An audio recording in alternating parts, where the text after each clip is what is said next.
అమెజాన్లో షాపింగ్ చేసిన ప్రతి ఒక్కరూ అనుకుంటారు అమెజాన్కి మెయిన్గా ప్రాఫిట్స్ అనేవి షాపింగ్ నుంచి వస్తాయని.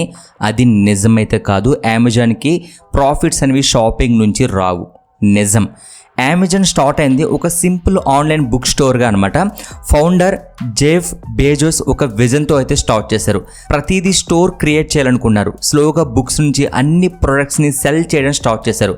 కానీ ప్రాబ్లం ఏంటంటే చాలా సంవత్సరాల వరకు అమెజాన్కి profits almost zero. Delivery, logistics, warehouse కాస్ట్లు పెరుగుతున్నాయి. చాలామంది అనుకున్నారు ఈ కంపెనీ సర్వే అవ్వడం చాలా కష్టమని.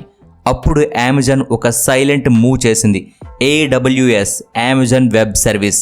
కంపెనీస్కి సర్వర్స్, క్లౌడ్ స్టోరేజ్ రెంట్ ఇవ్వడం స్టార్ట్ చేసింది. నెట్ఫ్లిక్స్, స్టార్టప్స్, బిగ్ కంపెనీస్ అందరూ AWS యూజ్ చేస్తున్నారు.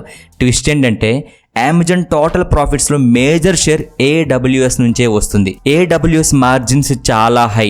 షాపింగ్ బిజినెస్ చాలా మంచి సేల్స్ ఉంటుంది, కానీ మార్జిన్స్ చాలా తక్కువ. అమెజాన్ ఓవరాల్ రెవెన్యూ ప్రతి ఇయర్ కూడా స్ట్రాంగ్గా పెరిగింది. డబుల్ డిజిట్ గ్రోత్ కన్సిస్టెన్సీని మెయింటైన్ చేసింది. AWS ఒక్కటే చాలా మంచి ప్రాఫిట్స్ని జనరేట్ చేసింది. సింపుల్గా చెప్పాలంటే షాపింగ్ వలన ట్రాఫిక్, కస్టమర్స్ ఇద్దరూ పెరిగారు, కానీ AWS నుంచే ప్రాఫిట్స్ అయితే వచ్చాయి. అమెజాన్ స్ట్రాటజీ ఏంటంటే కస్టమర్స్ని అట్రాక్ట్ చేయడం షాపింగ్ ద్వారా, బ్యాక్ ఎండ్లో మనీ ఎర్న్ చేయడం AWS ద్వారా. ఇది మాస్టర్ గేమ్.